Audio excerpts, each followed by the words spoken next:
You know where you are!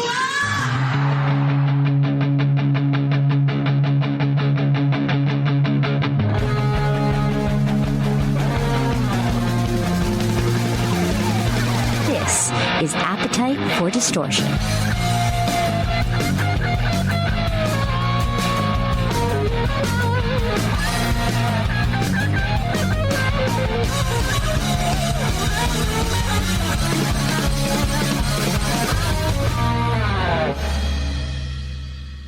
Welcome to the podcast, Appetite for Distortion, episode number 465. My name is Brando, and boy, oh boy, do we have a jam-packed show for you today.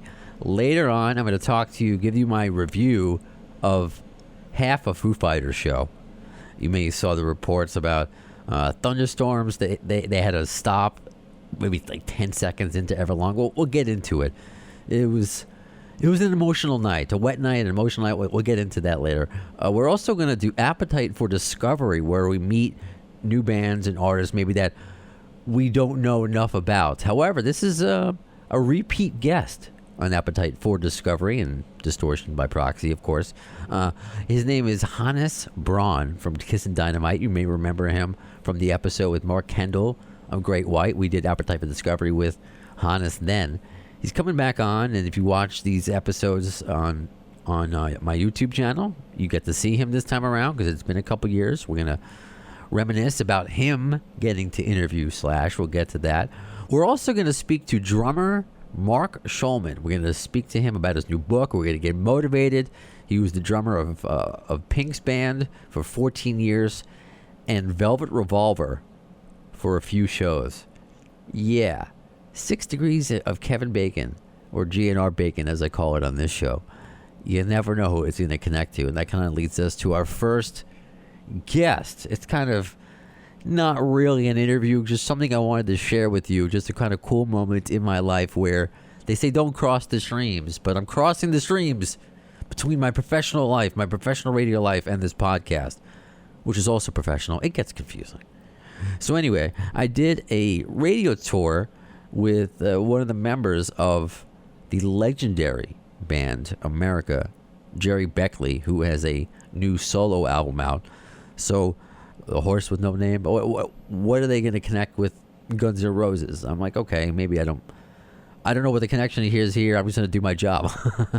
And then he asks me this at the end, and then we get our 6 degrees of GNR Bacon to America. All right, Gerry, you are done, my friend. Yeah. Do you have another million interviews with somebody else right after this? What are you doing? No, not like this. I'm actually doing a separate interview for my own podcast after this. But then I later on tonight, go back to my iHeart work. I produce Keith Sweat's radio show. Fine. Yeah. So who are you interviewing on your podcast? Today, because I do a podcast about Guns N' Roses, actually, or I use the 6 degrees of GNR Bacon, as I like to call it. Yeah, so anybody, like, let's just say if you had a connection to Guns N' Roses, I would interview you and, of course, talk what you're promoting. But sometimes I talk about, I promote a new band, and I call it Appetite for Discovery. My podcast is Appetite for Distortion. And I'll do a segment called Appetite for Discovery. So I'm interviewing this 25-year-old blues artist called, his name is Sonny Gulajage. Actually, I have to confirm how I say his last name before I speak to him. But yeah. Good idea. Yeah. I don't really know him, but, Henry Diltz always told me that he was best friends with Slash's dad. And he always remembers Slash as a little kid kind of running around and riding his Stingray bike and skateboard and stuff. I love that image of Slash as a little kid. But Slash very close with Dewey, my partner Dewey. They're good friends. So okay, cool. So you have your 6 degrees. So next time around, I have an excuse to chat with you. Thank you very much for your time, and I appreciate it being so seamless. Thanks for knowing what you're doing. So random, right? But awesome. So just a cool moment I wanted to share with you, and that's kind of how this next interview with Mark Schulman also happened. I didn't really necessarily ask. Again, I saw his name we get a list of who's coming up, who we're going to help promote, author, actor. It could be anybody. It could be a public figure, politician, just a cool thing, our service that the company I work for provides. Here I got Mark Schulman, and I'm like, okay, drummer of Pink. I'm like, maybe there's a connection because of course Axl Rose Pink, but I'm like, you know what? I see that it's filling up. I'm not going to kind of insert myself here. But Mark, throughout the conversation, I'm like, I just kind of hearing his other interviews with people learned, that Matt Sorum is in his book. So I'm like, whoa, there's a direct connection there. Direct. So less than 6 degrees. So I actually have a digital copy of the book, since I'm doing this for my job. And I go to the page, Control F, I find the page talking about Matt Sorum. He replaced Matt Sorum briefly in Velvet Revolver when Matt couldn't play. I thought it was just Brian Tichy. But when Brian couldn't do it, Mark stepped in. So I'm telling Mark's story for him, which I should not be doing. He'll tell it a lot better. So let's hear from Mark Schulman as our next guest on Appetite for Distortion. Welcome, Mr. Mark Schulman. How are you, sir? I am doing great, my brother. How are you, Brandon? Well, we kind of know how we're doing, right? We've been hanging out for the last hour and a half. You're promoting a book, this amazing book. I feel like I'm not at work. I'm at a motivational press conference. And ignore my co-host, by the way, Baby Brownstone, who's in the background. I told you off the air. Sometimes I like when he adds background noise. It makes it feel like it's live radio and not just a pre-recorded thing. So the new book, The Attitude Equation, Rockstars in All Fields Share Their Secret Attitudes. It's by you and Jim Samuels, PhD. And what's awesome is not only because it's your career, talking about your career with Cher and Pink and Billy Idol, but you do interviews yourself. You got to interview people. And one of which, because we use a 6 degrees Guns N' Roses bacon on this show. So one of them is Matt Sorum, because you filled in for Matt for Velvet Revolver back in 2005, right? And played Ozfest. So if you wouldn't mind talking about your book and the interview with Matt in the book, and he puts in the book what to look for. To pick your battles. Try not to be the cause of drama. And there were plenty of drama in Guns N' Roses and Velvet. So I'm curious what you learned from him. What have you learned from writing the book and in your career? Well, there's lots of ways to approach this, too, because I got a great Velvet Revolver story if you want it. But Matt is amazing. I mean, Matt actually told me, he said he really didn't understand the complexity of being a band leader until Velvet Revolver, and he learned so much about picking your battles. And Matt is a really cool, easygoing guy. He's not a dramatic guy. He's highly intelligent. He's gotten involved in 6 startups since then. I have so much respect for the man because, like him, he just sees all possibility. And I think Velvet Revolver just empowered him as a band leader to realize, wait a minute, I can do whatever I want. I can get involved in all these different businesses, and he's involved in these Earth-related causes. He's quite an amazing man, and he's a good friend. Not to mention, one of my heroes as a drummer because those tracks are just so great. He's just got this feel and this sound to his playing that's extraordinary. That is all really based on his attitude. He's got this incredibly relaxed, powerful feel. Well, Matt is a relaxed, powerful man. It's reflected in his playing. And I love that because it is a true metaphor about who he is. And I'll never forget, man, it was 2005. The 3-year Cher tour had ended. It was the first summer I was going to have off. I was so excited. And Thursday night, 11 p.m., the phone rings. I know it's a musician because my mom's not going to be calling at that time. And it's Matt. And Matt's distressed. He's like, dude, I broke my hand in a water skiing accident. And Velvet Revolver is slated to co-headline Ozfest with Black Sabbath starting Monday. He said, it's a shot in the dark, but might you be available? And I'm thinking, vacation? Playing with Velvet Revolver. Are you kidding me? Buddy, I'm there. And he was so relieved, and I learned the songs over the weekend. Next thing I know, Monday, I'm flying out to meet the band. We have a quick sound check. We have a little impromptu acoustic rehearsal in the dressing room, and the next thing I know, I'm walking to the stage with Velvet Revolver in front of 40,000 hard rock heavy metal fans all going, dude. And I get on stage, we start playing. The band is the loudest band I've ever played with in my life. Oh my God, I was playing like 20% beyond capacity. My arms felt like they were going to break off. My joints are hurting. I'm loving it. And it's going really well. I'm kind of staring down at my little charts to the side of my drum set, but nobody notices. And then it comes time for Scott to introduce the band. Now, Velvet Revolver is Slash and Duff and Dave Kushner. Mm-hmm. So he introduces all those guys, and then it comes to his time to introduce me. And Scott, he just kind of throws his whole arm over the microphone, sticks his butt out in his best Jagger pose with that Scott Weidland. Rest in peace, man. He was brilliant. He says, ladies and gentlemen, our drummer, our brother, Matt Sorum, couldn't be here with us today because he broke his hand in a bizarre water skiing accident. Yes, that was a Spinal Tap reference, by the way. Says, but we got a dear friend of ours substituting for him. And all of a sudden his face turns white. And he goes, and he's going to tell you his name. And he hands me the mic and runs out behind the drums. I'm like, this is the most embarrassing moment of my life. I look at Slash. Slash is off to the side of the stage, covering up his eyes. And then I look at the audience. The audience is embarrassed. The kids are like, what the hell? And I'm just sitting at my drum set, just praying something's going to come over me. I'm going to get an idea. And I just close my eyes.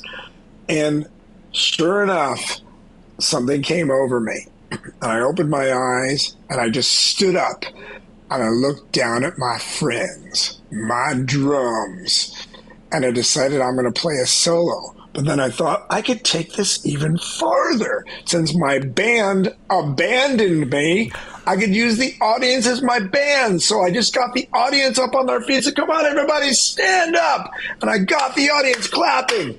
And everybody's clapping.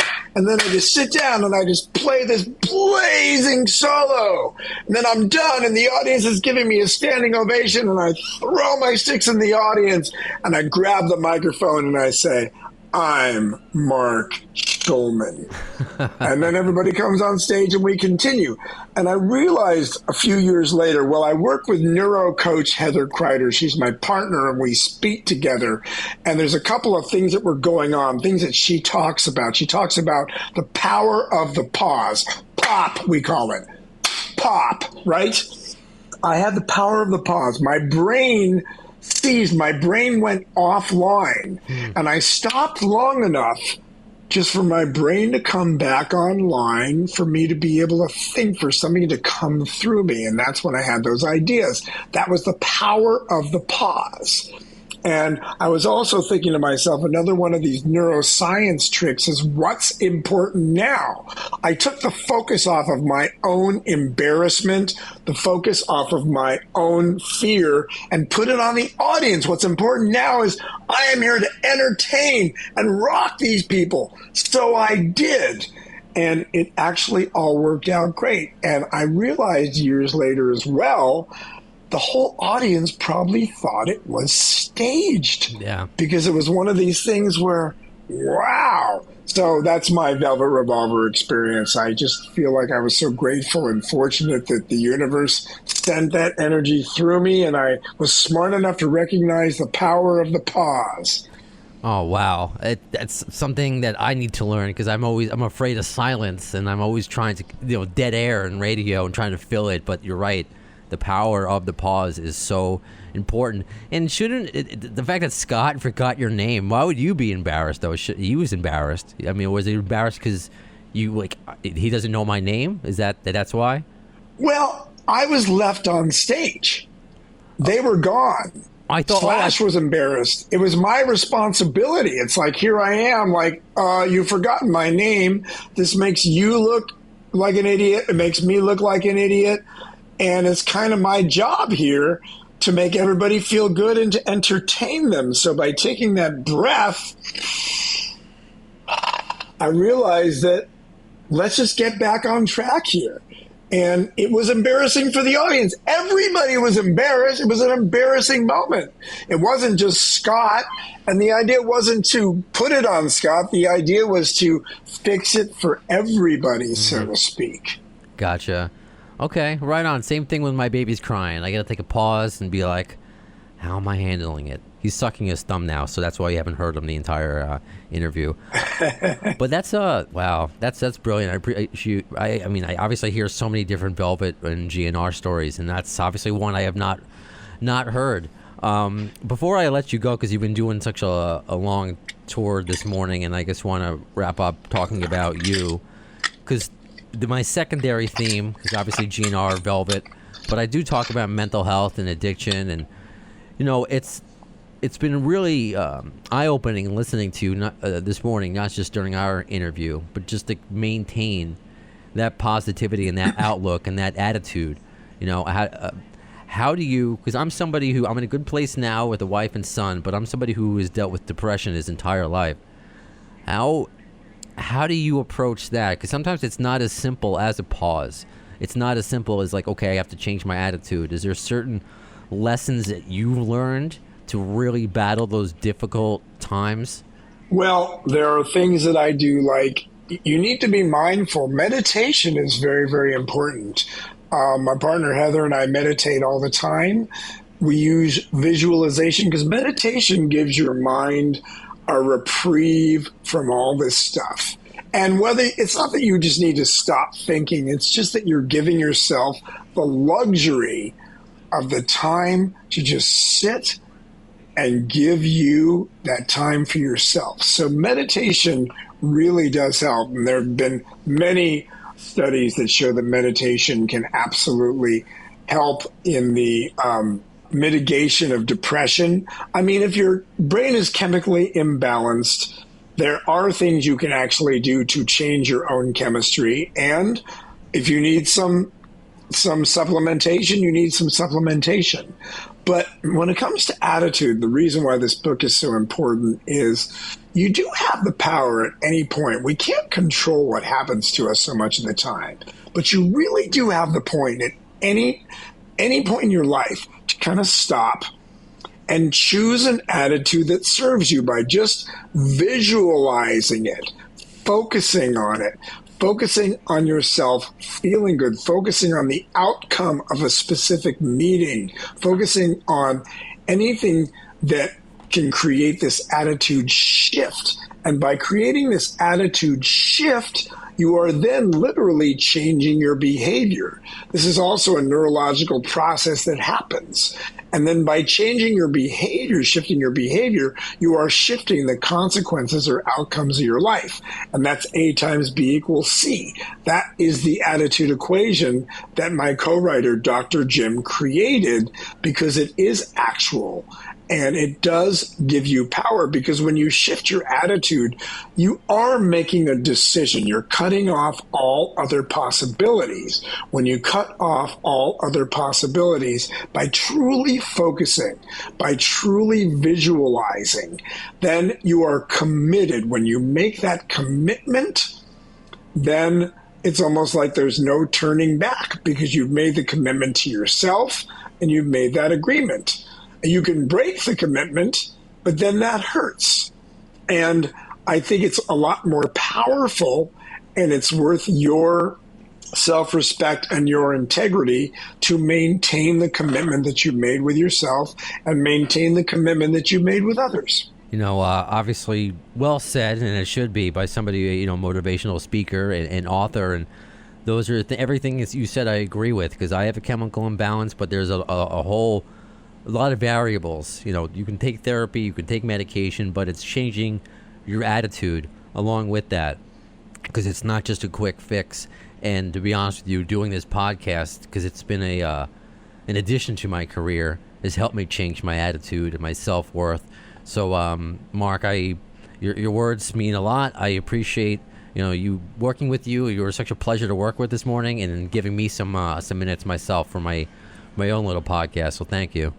Oh, it's my pleasure. I'm so grateful to work with you, Brandon, and I really appreciate all your help because I just did 11 interviews with radio stations across the country. Wow. Yeah. I'm ready for some food or a nap. I can't decide.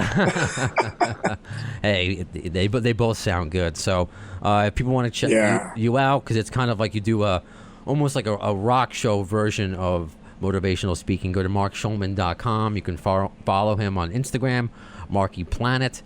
So thank you again, Mark, for spending some time with me today. Of course, Brandon. Thank you so much for everything, my friend. So random. I just, out of all the 6 degrees of GNR bacon, or Velvet Revolver bacon in this case, I never came across the name Mark Schulman. Brian Tichy, yes, and that's why I specifically reached out to him. And I remember him being like, you want to interview me because of that? I really wasn't in that band for very long. It's a cool story, and I, of course, talked to him about other parts of his life, but he was like, I wasn't really with them, and this is less than that. But it's a great story, and that's what keeps this, one of the many things that keeps this podcast going. And I'll tell you this, as we finish the work portion of our conversation with Mark, he actually was on the line, or I was on the Zoom line also, with his wife, who's his PR person, who works with him on these tours, these speaking tours. She's like, I got to thank you for talking about mental health. How important that is, that you're telling your story. And you know what? It's kind of like, it's cyclical, because that just gave right back to me. That made me feel good that I'm talking about my story, or I'm talking about just the topic in general, getting rid of that stigma that really is still hurting so many people today. A battle I still fight every day, even though I'm still in I'm in a good place now with the wife and kid, and getting to interview really awesome people all the time. But no, it's a battle every day. I've gone back to my therapist. Your life could really just be overwhelming. And whether it's a rock star drummer giving an awesome speech, what does his website say? If you go there, it's like Tony Robbins meets Bono meets Ringo Starr. Whether it's like that, or going to a therapist from Queens, like my therapist. She's kind of like a Judge Judy type, where she could be very loving, but man, she will not put up with my shit. And that is someone that I needed. So we all have our different path to, not just in life, but to get better if we need it, to find if we're struggling.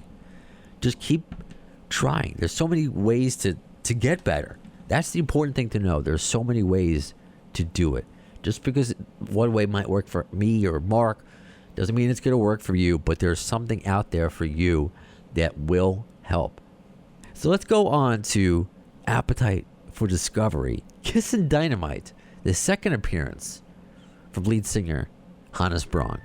Rather than just throwing a bunch of songs together that we think are fun, we're going over it, with a fine-tooth comb and just working on everything to try it. That's the goal. Very Appetite. For Discovery. Now, time for my favorite segments of the podcast, Appetite for Discovery, where we meet bands that perhaps we should know more than we do. Well, I say we, as in America, where rock is not as big as it should be, back on the podcast, because they're big everywhere else.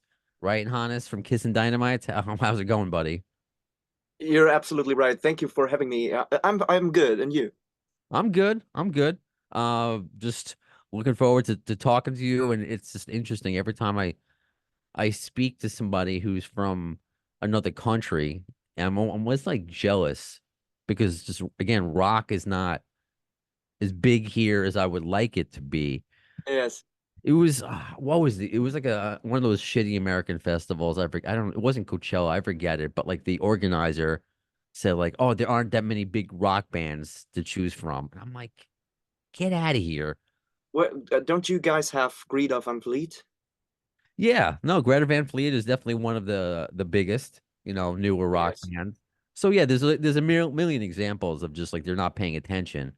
Yeah, But you know what? I always give a shit if people say, and you know whom I'm talking about, that say rock is dead. Rock is so not dead, because rock still lives if you have the same feeling to it, you know. I mean, and especially look at all those crazy giant rock bands. They can still sell out stadiums wherever they go, worldwide, I guess also in America. And speaking about Kissin Dynamite and where we come from, Germany, is it has been a long way. I mean, we're doing very well now, and we sell out places of 2,000 to 3,000 people at least. But it has not always been like that. I mean, we started this band and literally nobody wanted to listen to that kind of music. We've been told by schoolmates back then, because we started as a school band when we were, I don't know, 15 years old. We literally been asked by schoolmates, can't you just play music that actually people want to listen to? Can you imagine that? And that was not the worst hate we received. So against all odds, literally, we started this band and we played our asses off and we worked our asses literally off and worked so hard until we finally could see that things are moving forward. And if it wouldn't have moved forward, at some point we would surely say, okay, now the greatest hobby in the world is still a hobby and affords a lot of time, so we have to stop it. But we had the luck that we could literally measure the progress, that the clubs got more and more packed and the clubs got halls and stuff like that. So I'm very grateful for our endurance, and I'm very grateful for our fans who stand by our side for that long. So I would definitely not agree on the saying rock is dead, rock is alive. It is very much alive, and I always find it humorous that if you look at other genres of music, they kind of dress like the rock star that we always did. I used to have long hair like you until I went bald, so it's just like you see a lot of, country stars or hip hop stars Yes. dressing, with all the tattoos just used to be like a rock thing. And now, so Yes. they all want to be rock stars. But anyway, the only way to rock is to actually make the music. So if you could tell us, because it's awesome. It's been a couple years since you've been on the podcast. Another new album, which is great. Back with a bang from Kissin Dynamite. So if you could tell us a little bit about that and how long it took you to put together and what we can expect from the album. So I want to start with the title, because I've got asked a lot, why is your album called like a comeback album, since you've never been really, off the radar, so to speak. And the thing is, it's not a comeback album in general. It's like when we did the last record, like the writing and the production of Not the End of the Road, it was in the midst of the pandemic. So, and we wanted to release that one way earlier than actually we did in the end. So we've been put on hold, waiting for the moment to come when this shitty pandemic finally was over. And then Not the End of the Road came out 1.5 years later than actually expected. So that didn't feel like a comeback. That felt like finally we can do what we wanted to do for so long. And then it took again 1.5 years until we could tour for this last record, Not the End of the Road. So that was finally the moment when we felt, okay, now we are back. Now we are back in the game that we love so much. We play in packed halls, we play for our fans, and they appreciate it even more than before.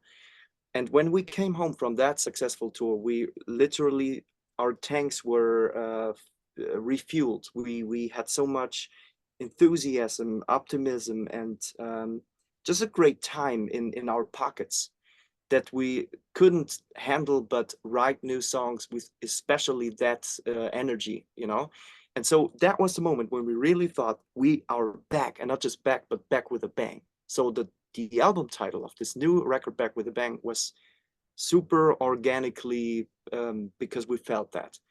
And it's not a concept album, but it came super naturally that all of the songs were written under this motto, you could say, because this is a very energetic driven album that wants to be played live.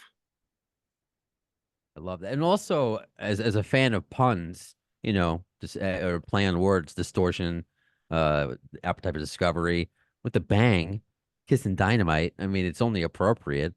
Yeah, that's what Dynamite does. exactly, right? Exactly. If your band is called Kissin Dynamite, you should at least bring out one album with the word bang. Yeah, I know. The next one should be, a bigger explosion. You should So everything something like that. Yeah. the vein of that.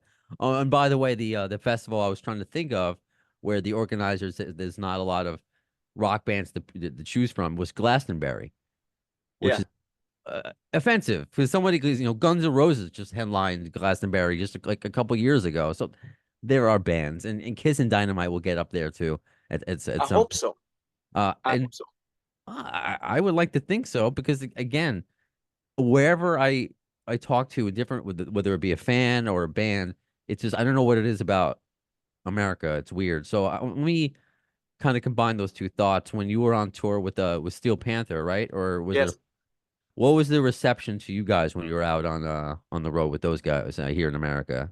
It was incredible. The only question that so the audience was digging it, because of course, I mean, it's basically the same vibe to the music and stuff. The only thing that differs us from Steel Panther is we are not a comedy band, obviously. So we live that stuff, and I love the songs from Steel Panther, and those songs made me laugh. Like a lot of people feel the same. The only question that I had prior to touring with them was, okay, are people getting it that we're not a comedy act, and will they be able to make a difference? And I guess they did, because they came to our shows as well, like after those support shows. So yeah, I do like those guys a lot, and especially as humans, they are super funny and nice to hang out with. It was cool to see them. I don't know. Did you watch? Because I don't watch these shows. What was it? It wasn't the X Factor. It was America's Got Talent that Yeah. Steel Panther was on, which I was kind of surprised because I'm like, they're well known. This is usually for not known acts. Have you ever Okay. thought about doing anything like that? Because there's always, Germany's Got Talent. I don't know if there specifically is one, but there's ones across the globe of, insert country got talent. Have you ever wanted to do any of those kind of shows? Not as a participant. Like if we got asked to play a performance in between of actual participants, we would definitely say yes, because then you can present yourself to a huge crowd in the end. I mean, like, such a television show is watched by millions in the end. And so we would definitely do that, because often you get criticized if you go the evil word mainstream, like playing for a mainstream audience. But how can you actually be mad about that? You should be proud of your favorite band if they make it to play a channel that is actually not possible for such acts, right? So if they would ask us for something like that, we would definitely say yes. But we don't feel like participate as a band, in order to win such a competition, because in that case, I must say it doesn't feel honest, because we have made our way a stony way, and it feels right, and it feels deserved for us at some point. And such a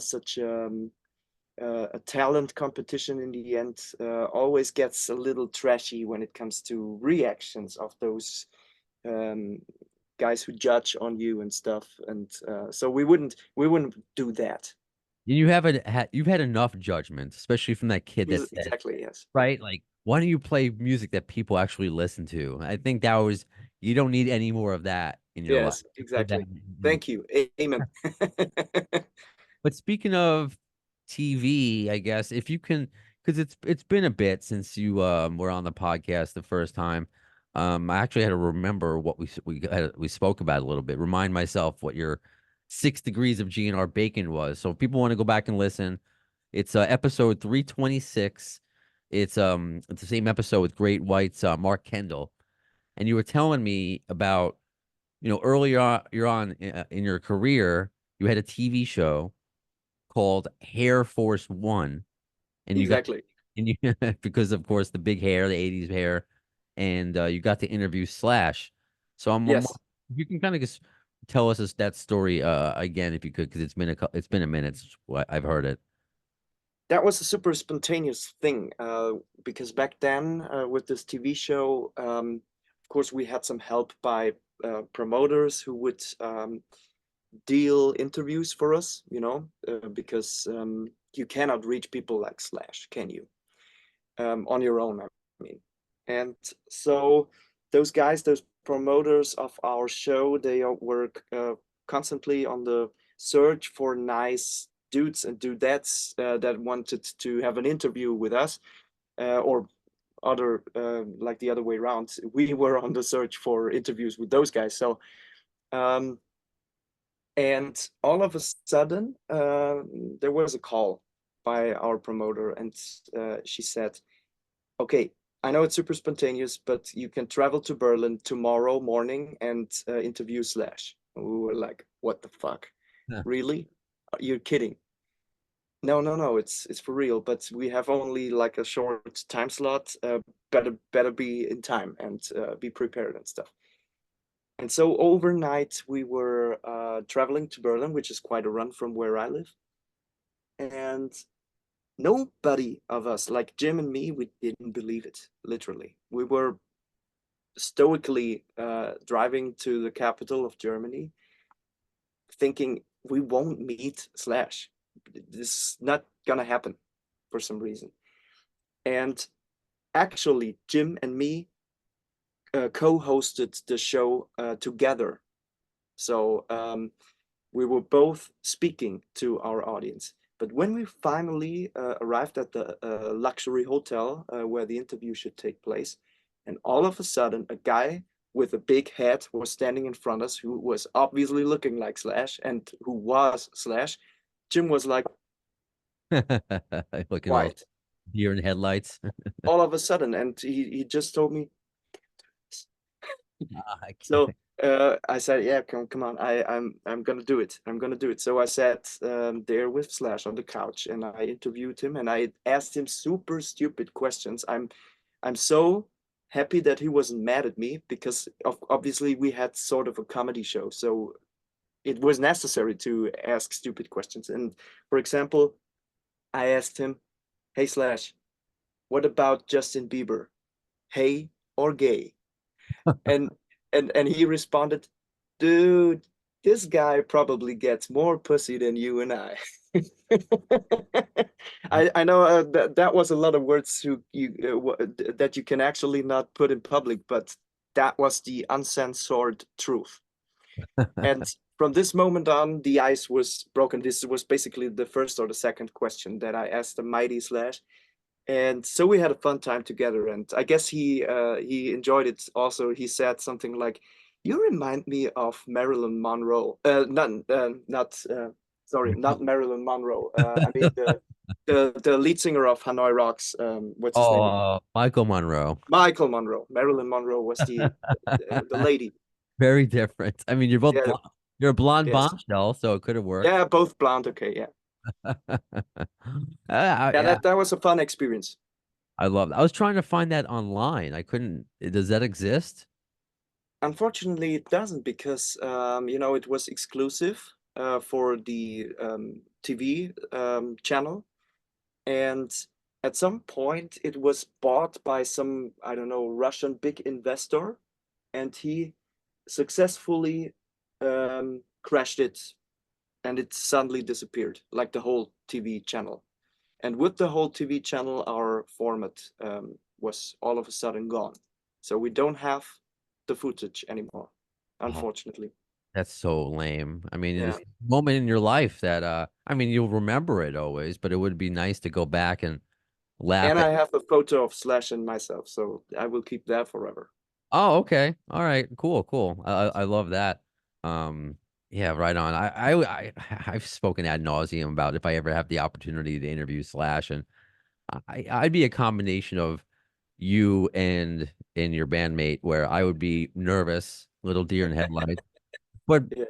ask stupid questions like what's your favorite dinosaur? I would I'd be a combination of you two for sure. I love that. Nice. Are you fan? If I feel silly asking this. Are you fans of Guns N' Roses? Sure, sure. As a singer, I want to start asking this more. What you think about what makes Axl so special and his vocals? Uh, Slash once said, and I can 100% agree on what he said. He once said about Axl Rose that this guy is the only lead singer in rock music that has this high-pitched voice that doesn't go on your nerves. You know what I mean? A lot of those high-pitched rock vocalists have such you know, a kind of a voice that you don't want to listen to more than an hour. And in Axl Rose's case, I can listen to him all day long without being bothered by his voice. And so that's very unique, I must say. And I still love the recordings Appetite for Destruction, one of my all-time favorite records, and both Use Your Illusions, of course, too. So there's a magic inside his vocal range that's because he can sing really low too, right? He's Right. not only this guy that sings the highest notes. He's got an incredible vocal range. Do you have, whether it be acts or not, who do you look to when you were shaping your voice? Who inspired you about, oh, I kind of like how their stylings or the way they breathe or the way they present themselves? Who are some of the people that you look to or inspiration? It's two people or three, I would say. Like the biggest influences as a singer, I would say it's Klaus Meine from the Scorpions. It is Sebastian Bach, Skid Row, and it's Steven Tyler from Aerosmith. Not that he influenced my actual voice, but I loved his voice ever since, and tried to sing the songs the way he sings his songs. I just never made it. But yeah, Those are these a good three good guys are big influences on my Those are a good vocals. three, man. I mean, yeah, you can't argue with Klaus, Sebastian, or Steven. I mean, those are cream of the crop, man. Oh, It's I insane. love it. Kissin Dynamite is back with the bang. Record out as of July 5th. Just Yes. thank you, Hannes. And you are, whether you want to accept it or not, you're a nice combination of Michael Monroe and Marilyn Monroe. If they had if they had a baby, that's you, buddy. Both were quite iconic, so I take it as a compliment. Thank you so much for having me. No problem. You take care. Talk soon. Bye bye. Thank you, Hannes. And again, if you listen to these podcasts on the Audible side, or I should say the audio side, iHeart or Spotify or Apple Podcasts, wherever you get your podcasts, as they say, you can also watch my interview with Hannes from Kissin Dynamite on our YouTube channel. And don't forget, you can get all of our links, YouTube, Facebook, Twitter, Instagram, everywhere at the all new AFTpod.com, where there's also new merch you could buy. G from Scotland, my partner in crime in the website and the graphic design of this whole thing. We came up with some like let's do some reprints of classic Guns N' Roses, or I should say Axl Rose shirts. Nobody knows I'm a lesbian. Classic. Wear that today, please. So you can buy that now at aftpod.com. And also, in today's climate, I don't know if you can wear this either. I'll be honest, I'm not going to wear it for a variety of reasons, but you might want to. The Kill Your Idols shirt with Jesus on it might not be a good idea for me being Jewish to wear that. But Axl wearing those ironic t-shirts that were meant to offend the people that should be offended. But if you really know where Axl's coming from, he's he's just got a great sense of humor, a very unique sense of humor. So those are for sale again at aftpod.com. And I don't know, maybe I'll write up a review for my Foo Fighters time, but I don't know, it's kind of sad. My wife is really sad about it. So we got a babysitter for baby Brownstone. We rarely go out together alone. City Field. I've yet to go to a concert at a baseball field, and I was excited. I want Guns N' Roses to play there. Although after seeing this concert, which is no fault of the Foo Fighters, I kind of changed my opinion on the whole baseball stadium thing. So we've known, I mean, everybody knows about the weather days in advance, and everybody knows that the weather changes. You never know if it's going to, be a meteorologist, you're wrong more than half the time. But late, because this was a Wednesday night, late Tuesday, it says it's coming, early Wednesday, there should have been, I believe, a plan in place to move everything up an hour, because this storm was going to hit, and did hit late at night.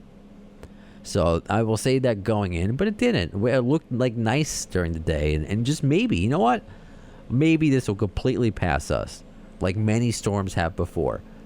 But this, right now, is not going away. So my wife and I miss Wolfgang Van Halen. I feel bad saying on purpose. No fault to Wolfgang, because he was fantastic the times I've seen him open up for Guns N' Roses. So I've seen him already, and so has my wife. But we didn't want to leave our son alone that long. That's honestly the reason, because Citi Field is close to us, so we could have left whenever we wanted, but we just didn't want to leave him alone for that long, because we thought we were going to be, and I guess we were worth of all the traffic at home real late, and we're leaving him alone with a 20-year-old. So even though she was very responsible, you never know. So we wanted to make sure to catch the Pretenders full set this time, because last time I wanted to go, and I believe this was at MetLife Stadium in New Jersey. I wanted to go in the merch line and wait. And while we're waiting, we hear, "I'll stand by you." And my wife has kind of been upset about that since, that she did not get to see that. Okay, let's see the Pretenders this time. So literally the same two openers as the last time I saw Guns N' Roses, which is, I don't know if that, both great bands, because the Pretenders were great. And again, we miss Wolfgang for baby reasons, not because of music reasons, because he a fantastic voice and fantastic band. The Pretenders were great. But it's funny thing about me. Many of you may laugh. They say if it's too loud, you're too old. And Chrissie Hynde is like in her early 70s.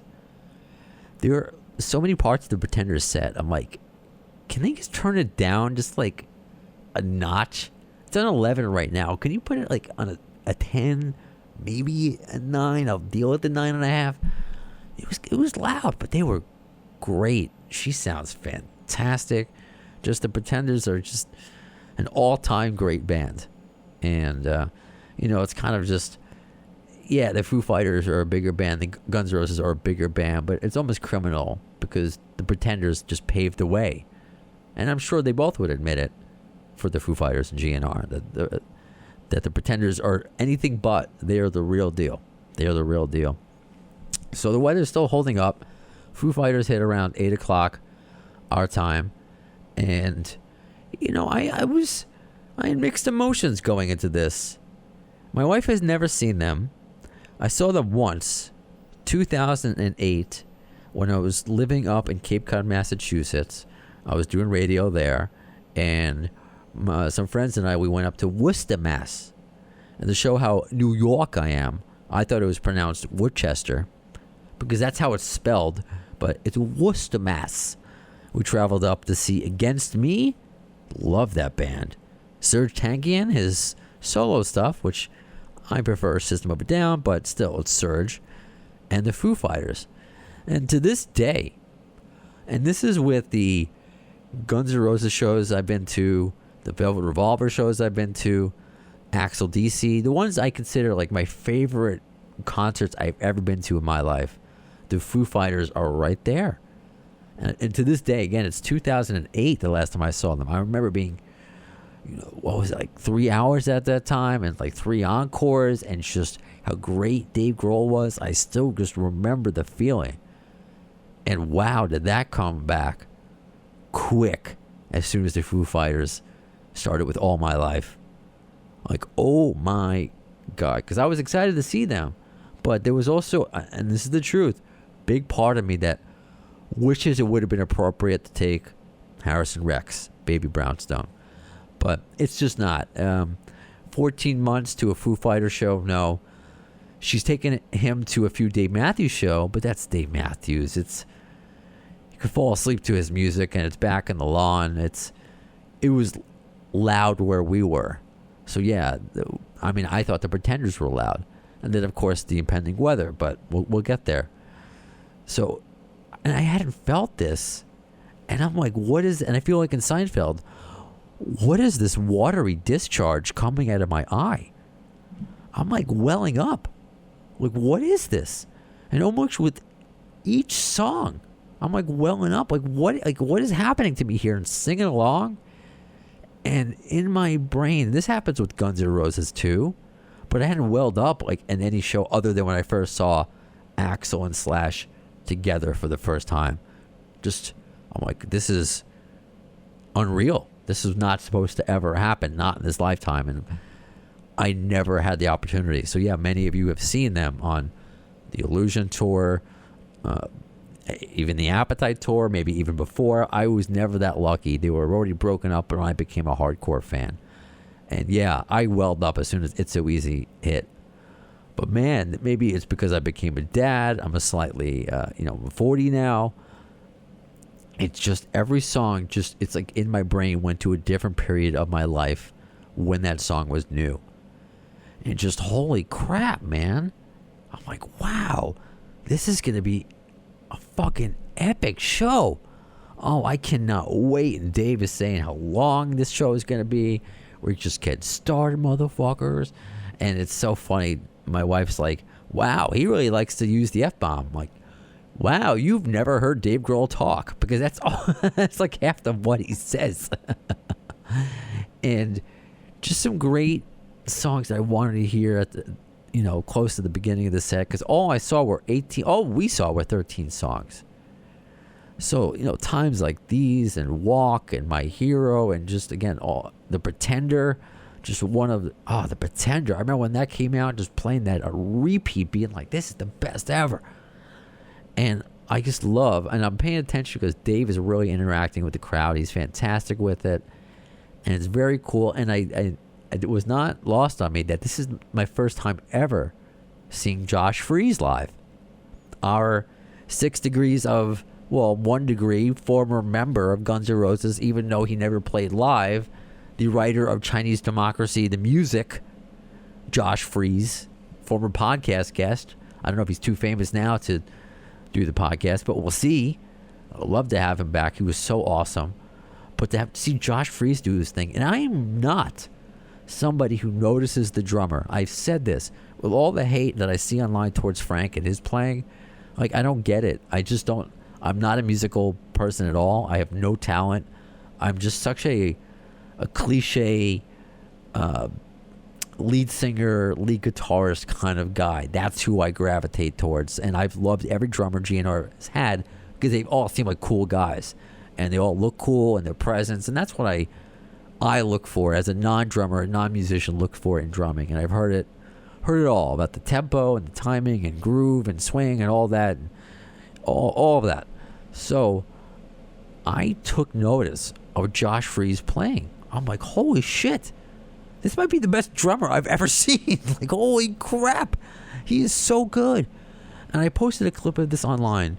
Dave is going around introducing everybody, and everyone's playing a cover of something instead of just noodling. Or that's what everyone really does when they get introduced, is noodle. They don't really play a song, or unless it's the last person being introduced that goes into a song.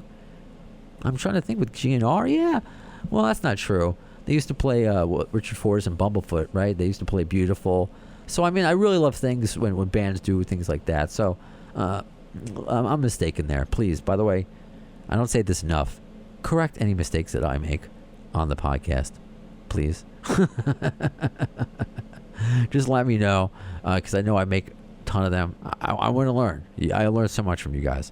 So there are covers of Eruption and AC/DC and the Beastie Boys. There's got the Foo Fighters singing Sabotage. Oh, wish they did the whole thing. But everything is a little snippet of maybe a band that they used to play with or just one of their favorite songs. So they get to Josh Freese, and he's like, yeah, Josh used to be in a few bands before us. And I'm thinking, like, my heart kind of stopped for a second. Like, is there going to be a Guns N' Roses reference right now? And I started taping. I was trying to focus on really not taping this because I always want, because of the podcast, really, at this point. At the beginning, it was because phones were new and it was cool. Now, I guess I don't enjoy recording a show other than maybe briefly. But I wanted to make sure, I'm like, is there going to be a Guns N' Roses reference here? Like, is he going to play Chinese Democracy? Well, no, he played, I think it was The Hand That Feeds from Nine Inch Nails, but he played Nine Inch Nails. And just a great moment. You know, get a little Nine Inch Nails out of the Foo Fighters and just moving along so well.